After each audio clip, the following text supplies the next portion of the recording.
history hall, because this is where it's the history of the NBC logos. So the first one is going to be 1943. Now, if you stayed in Cabana Bay, you may have seen the second one here from 1954. Right, totally. This is the one on the screens on the food court. So you'll see this is the xylophone one. So the ding, ding, ding. That's the xylophone. So that's where that sound comes from. So then after that, they switched over to the peacock symbol. In 1956, they switched over to the peacock symbol.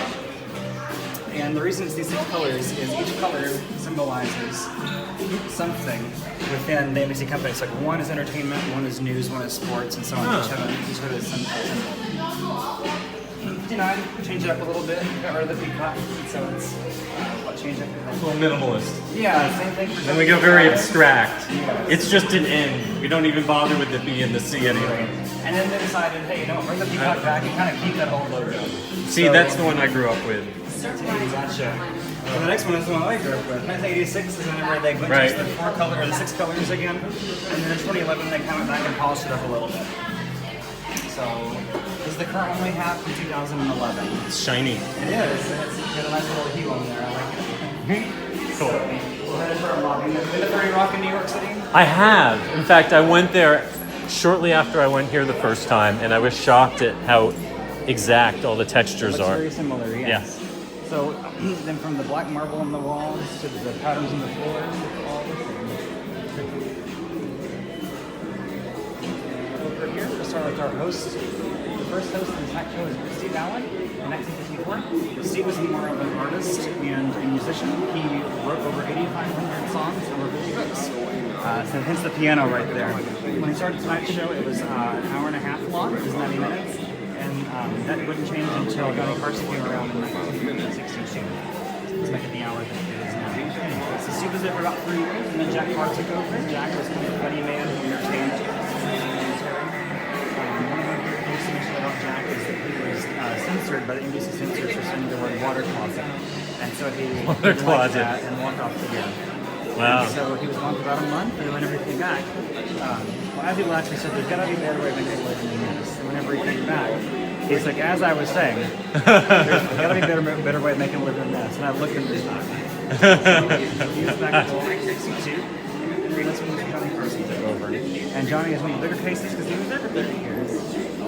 Army cotton, I Winnebago. Johnny Carson was one of the big names in comedy and television. His career helped launch the careers of Seinfeld, Roseanne, Ellen, among others.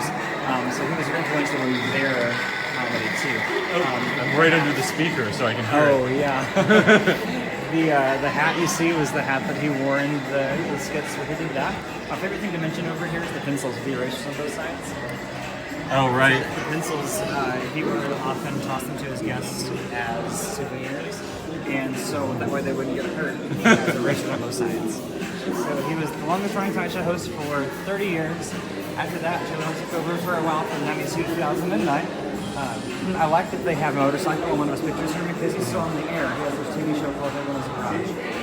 And so he has tons of motorcycles and cars that he likes to work on himself. And he is still on TV for that. But he uses a 3D printer to print parts for his work as well. He left in 09, he took over for a little while, very short stint. I was surprised they even put anything with that. Just interesting, a lot of people know about that.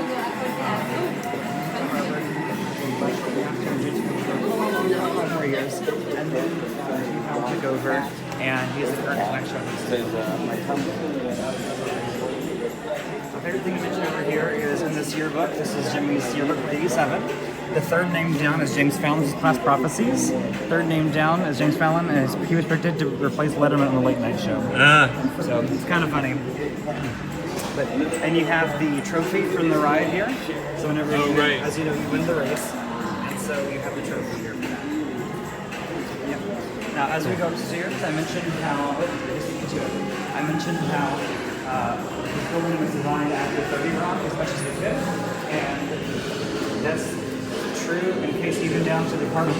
Even down to the carpet in the elevator. It's the same style, print, and color, and everything else as very the cool. Carpet and 30 Rock. Yeah.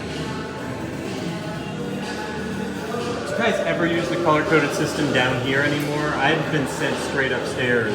Pretty much We still use it when it's slower, though we really don't have to. It doesn't feel like Yeah. but when it's busier, sometimes we have to. It still changes, but we can just see where things are. Yeah. Yeah, I can't remember the last time I got held down here. Yeah. I love it. Yeah, so that's the little bit of a fun fact there too. Alright, so you're about to go back of house, and so I will take your phone for that, I'm sorry. Absolutely. We're upstairs on the second floor now. There's the skylines. We're in New York, looking out the second floor window.